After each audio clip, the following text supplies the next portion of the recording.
మీ business ఏదైనా మీ ఊర్లో promotion చేయాలంటే అది సుమన్ టీవీతోనే సాధ్యం. ఇప్పుడే సంప్రదించండి. Hello, welcome to Suman TV. Telangana జానపద కళాకారులో ఒకడైనటువంటి పస్తం మొగలయ్య. పస్తం మొగలయ్య అంటే చాలా మందికి తెలియదు. బలగం మొగలయ్య అంటే మాత్రం మీకు గుర్తొస్తుంది. బలగం మూవీలో చివర్లో ఒక పాట వస్తుంది కదా, ఆ పాట ఎంతో మంది ప్రేక్షకులని ఒడిసి పట్టినట్టుగా బిగించినటువంటి పాట అది. ఆ పాట ద్వారానే మొగలయ్య చాలా ఫేమస్ అయ్యారు. మొగలయ్య గత కొన్ని రోజుల క్రితం అనారోగ్య కారణాల వల్ల మరణించడం జరిగింది. ఈ మొగలయ్య బేడ బుడగ జంగాల కళలలో ఒకటైనటువంటి శారద కళలని చాలా ప్రభావితం చేసి అలాంటి కళలని చాలా అంటే తనకు ఉన్న శైలితో పాడేసి ఆ కళలకి ఒక మంచి మార్కుని తెచ్చినటువంటి వ్యక్తి ఈ మొగలయ్య. ఇక్కడ వాళ్ళ ఫ్యామిలీ ఉంది, వాళ్ళ ఫ్యామిలీని అడిగి తెలుసుకుందాము అసలు ఏ ఏ కారణాల వల్ల మొగలయ్య చనిపోయారు, అసలు వాళ్ళ ఆర్థిక పరిస్థితులు ఎలా ఉన్నాయి, అలాంటి విషయాల గురించి మాట్లాడే ప్రయత్నం చేద్దాము. ప్రస్తుతం మనతో పాటు మొగలయ్య గారి భార్య ఉంది, తనతో మాట్లాడదాము. అమ్మ నమస్తే. నమస్తే సార్. ఏం పేరమ్మా మీ పేరు? నా పేరు కొమరమ్మ సార్. కొమరమ్మ గారు, ఎలా జరిగింది, ఎలా కాలం చేశారు మొగలయ్య గారు? మా కష్టాలు చెప్పను సార్. ఉమ్. బలగం సినిమాలో పోయిన కాంచి సినిమా పోయినాం, బయటకు వచ్చినాం. వేణు సార్ వచ్చిండు, మమ్మల్ని తీసుకుపోయిండు, అక్కడ పాట పాడిచ్చిండు. అగ్రవారం సిరిసిల్ల, అగ్రవారం, కొలానూరు, హైదరాబాదు కొంచెం పోయిండు సారు, పాట పాడిచ్చిండు. పాట పాడి బయటికి వెళ్ళినాక మేము ఇక మాకు ప్రోగ్రాలు చేసుకున్నాం. ఆయనకు 30 సంవత్సరాల షుగర్ వచ్చింది, షుగరు బీపీ రెండు. వస్తే మేము అంతకు ముందు ఆ సినిమాలో పోకముందు మా పొట్ట గడుపుకుంటున్నాం. ఇవాళ కథ పోతేనే పొట్ట గడిచేది. అవును. కథ పోకపోతే 2 రోజులు కథ పోకపోతే ఆ రోజు మా కాలం గడిచేది కాదు. ఇక నా పిల్లలు సాదుకుంటూను కాదు. అయ్యో మేము ఇట్లా కావాలి, ఎట్లా బతకాలని. ఆయన అంత షుగర్ ఉన్నా, అంత బీపీ ఉన్నా, అంత కష్టం ఉన్నా, 120 కిలోలు వజను బాగుంటాయి. ఆ వజను ఉన్నా కానీ నాకు పొట్ట గడవదు, నేను ఎట్లా ఉండాలి ఇంటికాడని ఊక ఆయన కష్టపడుకుంటా. నేను కథ చెప్పేది కష్టపడుకుంటా. ఎవరన్నా 5-6 వేలు ఇస్తానంటే 4 వేలు 3 వేలు ఇస్తానంటే ఆ నైట్ అంతా పాడేది పాట.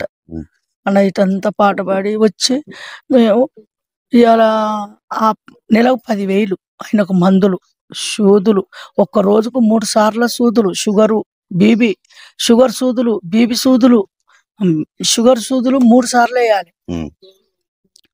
బీబీ కేరే మందులు వాడాలి. నెల 10,000 పెట్టుకుంటూ వచ్చిన. ఇక వచ్చినాక ఈ సినిమాలో పోయి పాట పాడి బయటికి వెళ్ళినాక సారు మీరు కొన్ని కుటుంబాలు కలిపినరమ్మా, మీరు మంచిగా పేరు తెచ్చిండ్రమ్మా, మీ చావట్టి పేరు వచ్చింది అని కొమరెడ్డి వెంకరెడ్డి సార్ సుత మమ్మల్ని పిలిచిండు. ఆ సార్ సుత మమ్మల్ని ఆదుకున్నాడు.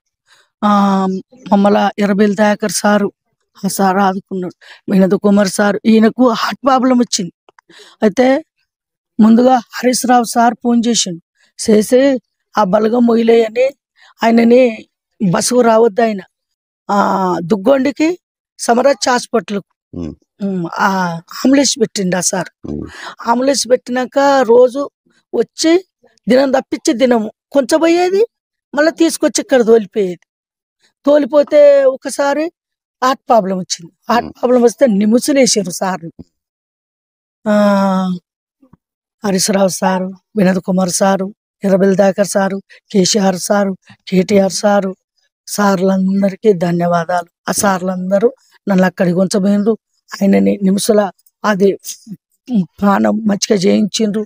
హార్ట్ ప్రాబ్లం పోయినాక కళ్ళు సుత చేయిస్తామని కళ్ళ డాక్టర్ని పిలిస్తే ఆ కళ్ళు రావు అన్నారు. కళ్ళు రావు, ఆయన షుగర్ వలన నరాలు వంటి నరాల రక్త సప్లై అయితే లేదు ఆయనకు అని అన్నారు. అన్నాక ఇక నిమిషాల నుంచి వచ్చినాక అప్పుడు ఆపరేషన్లు చేయించాలంటే ఈయన డయాలసిస్ నడవాలంటే ఆపరేషన్లు కావాలి. ఈ చేతులకు వేయించాలి. చేతులకు వేయించేది మరి ఆరోగ్యశ్రీ కార్డు మీద ఒక్కటి పిరిగా చేస్తారమ్మా అన్నారు. ఆ ఒక్కటి సుత నాకు పిరిగా చేయలే. వాళ్ళ హాస్పిటల్ పడ్డప్పుడు ఆయాసం వచ్చింది. ఆయాసం బాగా వస్తే వాళ్ళకి వెళ్ళినప్పుడే చాలా పైసలు అయినాయి. 5 లక్షలతో బయటకు వెళ్ళినాం మేము. అప్పుడు సప్పో ఆడ గుంజుకొచ్చే పెట్టినాయి. ఆ పైసలు గుంజుకొచ్చి పెట్టినాక నిమిషాలు వేసినాక కొంచెం మంచిగా అయినాక బయటకు వెళ్ళాను.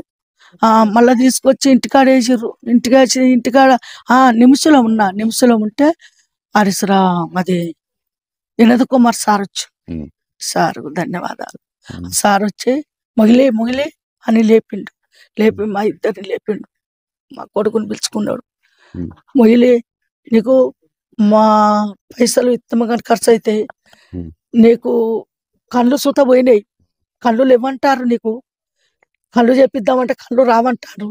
నీకు కారిస్తాం, దళిత బంధు కింద కారిస్తాం అని నాకు దళిత బంధు కింద కారిచ్చిండు. 15 రోజుల వరకే, నెల 2 నెలలు పట్టేది 15 రోజుల వరకే ఇస్తాం అన్నారు. 15 రోజుల వరకు. నెల రోజులు పట్టింది. ఆ కారు ఇచ్చిండు నాకు సార్లు అందరు 20 దాకా సార్ సుత అక్కడికి వచ్చిండు. అందరూ ఆ, అప్పుడే చిరంజీవి సార్ ఫోన్ చేసిండు. ఏంటండి? అప్పుడే మాకు మేము నిమ్స్లో ఉన్నప్పుడే చిరంజీవి సార్ ఫోన్ చేసి రమ్మని చెప్పి అన్నాడు. వేణు సార్ ఫోన్ చేసినట్టు రమ్మన్నాడు. ఉమ్, రమ్మన్నారు కానీ మేము పోలేదు. ఆడు ఆరోగ్యం మంచిగా లేక ఉమ్, ఇప్పుడు ఆ నిమిషంలో ఉండగా ట్రీట్మెంట్ అవుతుంది కదా, మళ్ళీ పోవాలంటే కుదరదు అని చెప్పి ఉమ్, పోలేదు. ఆ తర్వాత మాకు వీలైనప్పుడు సార్కు వీలు కాలేదు, విదేశాలలో ఉన్నాడు. ఇక ఆయన మాకు కలవలేదు, మాకేమి ఇవ్వలేదు. ఉమ్, ఈ మీడియా చూసి దాంట్లో కళ్యాణ్ సార్ ఇచ్చిండు, రోజా మేడం రోజా మేడం ఇచ్చింది, ఇది చిరంజీవి సార్ ఇచ్చిండు అది అని చెప్పి వాళ్ళని కలవలేదు మేము ఇప్పటి వరకు, ఉమ్, మాకేమి ఇవ్వలేదు. కానీ ఇవ్వకుండా గానీ ఇచ్చిందని పేరు. అంటే అక్కడ కళ్యాణ్ గారు కానీ చిరంజీవి గారు అని ఇవ్వకుండా కానీ ఇచ్చిందని చెప్పేసి సోషల్ మీడియాలో బాగా ప్రచారం మీడియా ప్రచారం చేస్తాం. చెప్పు. ఇది అట్లాగే ఆ తర్వాత ఇంటికి తీసుకొచ్చినాం. కంటిన్యూషన్ ఇట్లా డయాలిసిస్ నడుతా ఉన్నది. ఆ గవర్నమెంట్ పోయింది. ఆ గవర్నమెంట్ ఉన్నప్పుడు గవర్నమెంట్ మంచిగా ఆదుకున్నది, ఆరోగ్యపరంగా ఆదుకున్నది. మాకు కొన్ని డబ్బులు కూడా సాయం చేసేళ్ళు. అంటే ఆయన ఆరోగ్యం ఎంతవరకు అయితే అంతవరకు చేసేళ్ళు. ఆ తర్వాత కొద్ది గొప్ప అప్పులు అది ఇది ఉంటే ఇప్పుడు ఈ గవర్నమెంట్ వచ్చినాక ఈ గవర్నమెంట్ కూడా ప్రతి విషయాల్లో రెస్పాన్స్ అయింది. పొన్నం ప్రభాకర్ సార్ మొన్న వాళ్ళ డాడీ వర్ధంతికి పిలిపించి 14వ వర్ధంతికి పిలిపించి నీకు స్థలం ఇస్తా, ఇల్లు కట్టిస్తాది అని చెప్పిండు. చెప్పడం జరిగింది. చెప్పిండు. ఇది స్పీకరు ఆ ప్రసాద్ సార్, ఆ సారు చూసి ₹1,00,000 ఇస్తా అమ్మా అని చెప్పి ₹1,00,000 ఇచ్చాడు. నిన్న వచ్చినప్పుడు పచ్చవాతం వచ్చిందని చెప్పి ₹1,00,000 ఇస్తా అమ్మా అని చెప్పి ₹1,00,000 ఇచ్చింది స్పీకర్ సార్ కూడా. ఇది మొగలయ్య గారి కుటుంబంలో చాలా అంటే ఇంతకుముందు గతంలో మొగలయ్య గారికి చాలా అనారోగ్యం కారణంగా ఉండేది. అంటే ఇప్పుడు మొగలయ్య గారు బలగం సినిమాకు ముందు నుంచి ఈ ఆరోగ్య పరిస్థితులు ఉండేదా, తర్వాత వచ్చాయా? అంత ముందుకు ఒక 30 సంవత్సరాల కాలం నుండి షుగర్ ఉండే సార్. షుగర్ అది షుగర్ కు పోతా ఉంటేనే కిడ్నీలు కొద్దిగా ఎఫెక్ట్ అవుతా ఉన్నది అని చెప్పి సార్ చెప్పిండు, డాక్టర్ సార్ చెప్పిండు. చెప్తే దానికి పెట్టుకునే స్తోమత లేదు డాడీ దగ్గర. డబ్బులు ఇది దానికి పెట్టుకునే స్తోమత లేక అంత నెగ్లెక్ట్ చేసిండు. అది బలగం సినిమా రిలీజ్ అయినాక అది ఎఫెక్ట్ చూపించింది. అప్పటి నుండిగా డయాలసిస్ బలగం సినిమా ఏది ఫ్రీ రిలీజ్ అయిపోవడంతో అప్పటి నుండి మొదలు పెడితే ఇప్పటిదాకా డయాలసిస్ మీదనే బతికాడు. అప్పటి నుండి మొదలు పెడితే ఇప్పటిదాకా డయాలసిస్ మీదనే బతికాడు. ఇంకా రిలీజ్ కాకముందు ఫ్రీ రిలీజ్ కు. అంటే ఇప్పుడు బలగం సినిమాకు ముందు అయితే మొగలయ్య గారు మన బూడిగ జంగల్ జానపద కళల మీద బాగా బుర్రకథలు చేసేవాడు. తర్వాత బలగం సినిమా విడుదలైన తర్వాత ఇలా మళ్ళీ కథలు చెప్పేవాడా బయట? పోయేది కథలు చెప్పేది. అట్లా ఒక 6 నెలలు ఇట్లా పోవచ్చు. ఆ తర్వాత ఇంకింత ఎఫెక్ట్ అయిపోయింది, పోవడం బంద్ చేసేది. అమ్మ ఇప్పుడు మరి ఆయన మందులకు కావాలంటే ఎట్లా అని చెప్పి అమ్మ ఒక్కదే పోయి చెప్పి వచ్చేది. ఎక్కడన్నా ప్రోగ్రామ్ ఉన్నదంటే ఈ సినిమా తీసినాక ఇంత కొద్దిగా ఫేమ్ ఎక్కువైంది, ఆ డాడీ పైసలు అమ్మ పైసలు అమ్మకే వచ్చేది అన్నట్టు. అట్లా పోయి అమ్మ ఒక్కది పోయి చెప్పేది. నేను అట్లా ఉల్లిగడ్డ అది ఇది అమ్ముకుంటాను, చిల్లర బిజినెస్ చేసుకుంటాను. ఉల్లిగడ్డ ఇట్లా అమ్ముకుంటా. నాకు 3 పిల్లలు అన్నట్టు. నాకు షుగర్ బీపీ ఉంది. ఇక అవి వాటి మీద ఇది వెళ్ళాలంటే ఈ మందులకు వీటికి వెళ్ళవదంటే అమ్మ అప్పుడప్పుడు ప్రోగ్రామ్ లో పోయేది. డాడీకి చిన్న చిన్నగా క్రమంగా ఫస్ట్ కళ్ళు పోయినాయి, తర్వాత చెవులు పోయినాయి, తర్వాత తలకాయల రక్తం గడ్డ కట్టింది, పచ్చవాతం వచ్చింది. పచ్చవాతం వస్తే ఇప్పటికీ రెగ్యులర్ చూపిస్తూనే ఉన్నాం. ఒక్క రోజు ఖాళీ లేకుండా ప్రతిరోజు హాస్పిటల్ ఇప్పుడే సరిపోయేది. మొన్న నైట్ అంటే అంత బుధవారం కాక శనివారం వచ్చేసి డయాలసిస్ నడిచే కాడ షుగర్ హై లెవెల్ అయ్యి డయాలసిస్ నడవలేదు. అప్పుడు కొద్దిగా వాళ్ళు కంట్రోల్ చేసి సెట్ చేసి అయిపోయింది. సోమవారం కూడా అట్లనే సేమ్ అయిపోయింది. బుధవారం వచ్చేసి డయాలసిస్ పొద్దుగాల పెడితే బీపీ మొత్తం టోటల్ గా డౌన్ అయిపోయింది. అంటే 70-80కి వచ్చింది. అది 70-80కి వస్తే వాళ్ళు మళ్ళీ మందులు అది చేసి అప్పటి వరకు సెట్ చేసేవాళ్ళు. ఈవినింగ్ కూడా మన సేమ్ 70-80కి వచ్చింది. అది బీపీ, షుగర్ 300 షుగర్ పోతాం.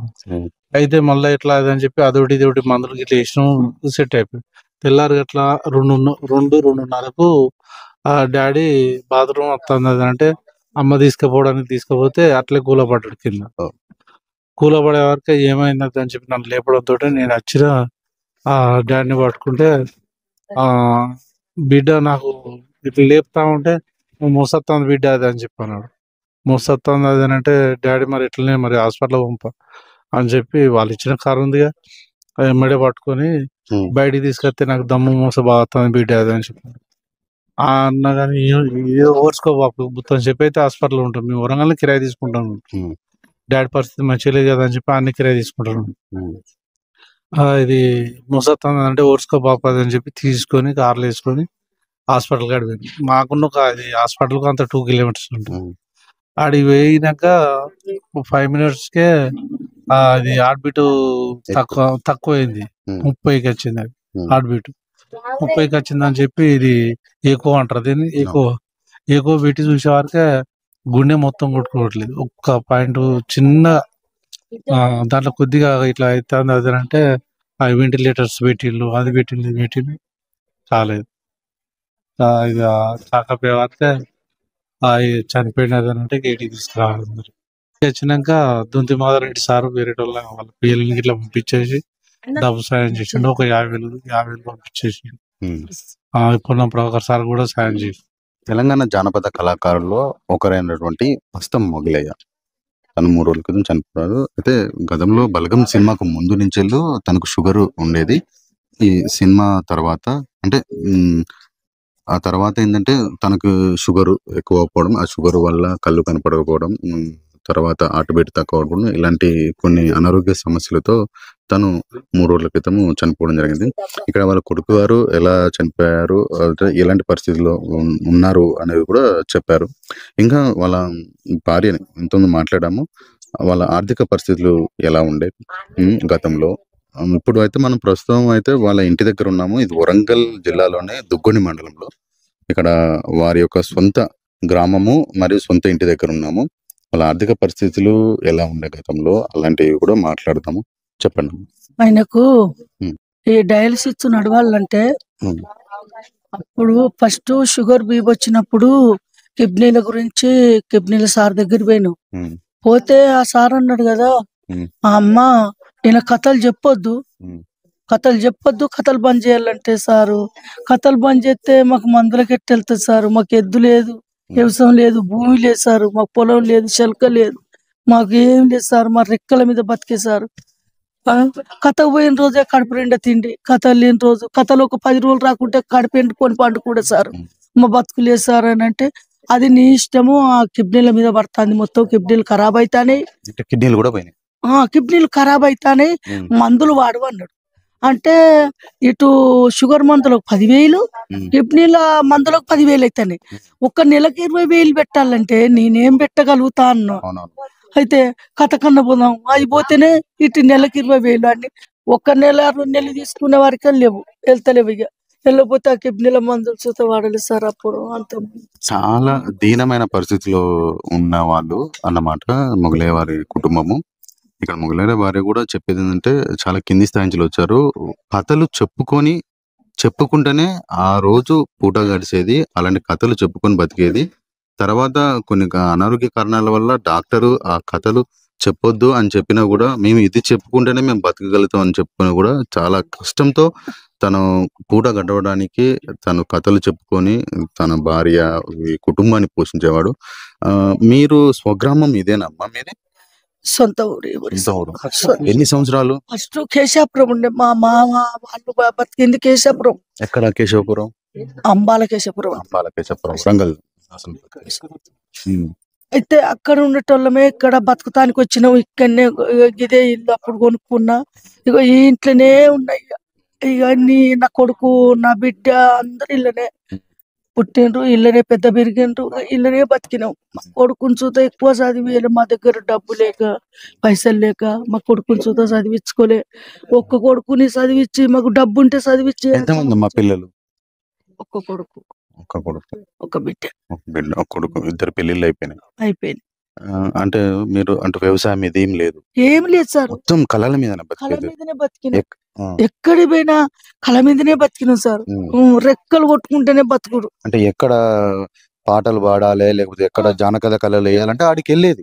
ఎవరన్నా చచ్చిపోతే ఆడ కథ చెప్పిస్తే ఆ కథ మీద బతికేది. ఉమ్, ఆ ప్రోగ్రాం చేసి ఆ నైట్ అంతా 4 గంటలు చెప్పి ఆయనకు ఈ షుగరు, ఈ ఈయన కిడ్నీల మీద ఈ వజను ఉమ్.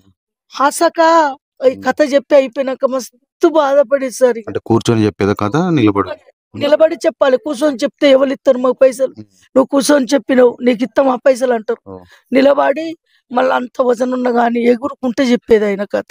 ఉమ్. చెప్పి దానికి దీనికి కిడ్నీలు కూలిపోయినాయి. 16 ఆపరేషన్లు చేయించిన. ఎన్ని కేజీలు ఉండేదమ్మా మొగలయ్య? 120 కేజీలు, 120 కేజీలు ఉంటాయి. 55 కేజీలకు తక్కువ వచ్చాడు. ఉమ్, 55 కేజీలకు తక్కువ వచ్చాడు. దీని మీద ఇల్లు కరెక్ట్ సరి చేసుకోలేక ఉమ్, దాని మీద కవర్ తీసుకొచ్చేసి ఆడ కవర్ కప్పించారు, సరి చేసుకోలేక. ఆ పరిస్థితి అంటే డాడీకి ఇటు మందలకు పెట్టాలి, దానికి కాదు అది అని చెప్పి ఆ ఇల్లు కూడా ఊరుతుంది అది అని చెప్పి మళ్ళీ వేరే ఇప్పుడు వర్షాకాలం వస్తే వేరే కడ కిరాయి దానికి కిటికించులు పెట్టించుకోలేదు సార్, గుడ్డలు కట్టుకున్నాను. తీసుకున్నాడు. ఉమ్. ఇక్కడ ఇప్పుడు మీరు విన్నారు కదా వాటి మాటల్లో వాళ్ళ ఆర్థిక పరిస్థితులు ఎలా ఉన్నాయి, వాళ్ళు ఎక్కడి నుంచి వచ్చారు, గతంలో ఎలా ఉండేది. ఒక పాటలు చెప్పుకొని జానపద కళలు చెప్పుకుంటే మాత్రమే వీళ్ళ పూట గడిచేది. అలాంటి పరిస్థితుల్లో మొగలయ్య గారి కుటుంబం ఉన్నది.